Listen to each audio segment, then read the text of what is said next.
Cyrus II of Persia founded one of the greatest empires in history, promulgated what is believed to be the world's first declaration of human rights, and is a national hero in Iran.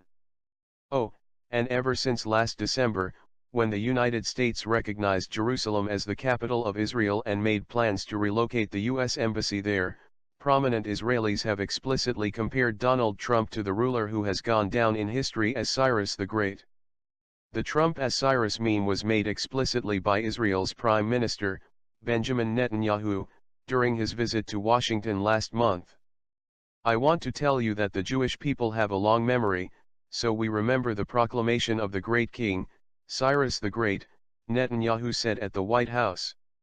"And we remember how a few weeks ago, President Donald J. Trump recognized Jerusalem as Israel's capital." Netanyahu has been joined by other prominent ministers in his right-wing coalition, including Minister of Education Naftali Bennett and Minister of Justice Ayelet, who tweeted, "Trump is in his generation as Cyrus was in his."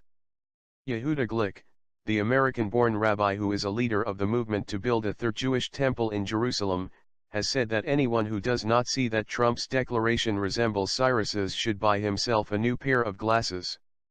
So who was Cyrus II, and why are leaders comparing him to Trump?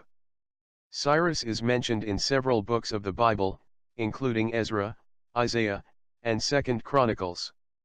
According to the biblical narrative, after the Babylonian king Nebuchadnezzar II invaded the ancient kingdom of Judah, he destroyed Solomon's temple in Jerusalem and exiled its Jewish inhabitants to Babylon in the 6th century BC, the period known as the Babylonian captivity.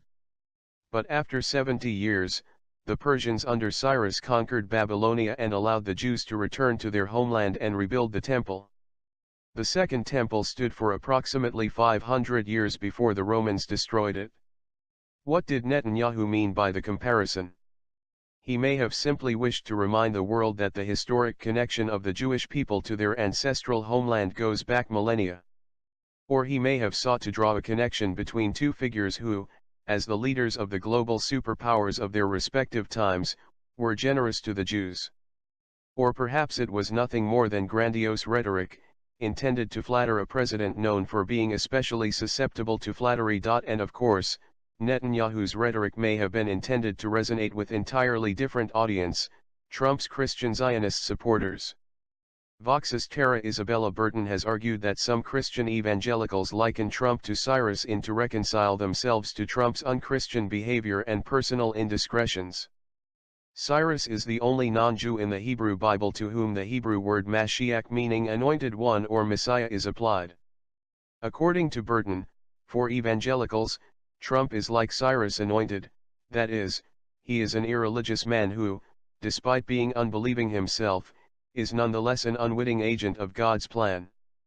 And while Israelis debate whether it's in Israel's long-term interests to side with Trump's pro-Israel evangelical supporters, some Israelis, along with their evangelical allies in America, discern a deeper mystical meaning in current affairs. A small but growing movement on the fringes of Orthodox Judaism in Israel hopes to build the Third Temple in Jerusalem and reinstitute the sacrificial rites practiced in the Second Temple, a messianic aspiration that has been central to Jewish liturgy ever since the Second Temple's destruction. Some among them speculate that Trump's Jerusalem declaration is a divine sign that indicates that Trump, like Cyrus, will permit the Jews to rebuild the temple. Some will find religious meaning in the fact that the U.S. Embassy in Jerusalem will open on May 14, the 70th anniversary of Israel's founding. After all, 70 has special significance in Judaism. There are 70 names of Jerusalem, 70 years of King David's reign, and 70 years of exile in Babylon.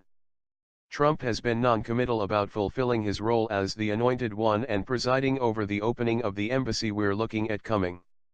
"If I can, I will," he said, but Israeli officials acknowledged Sunday that the ceremony will take place without him.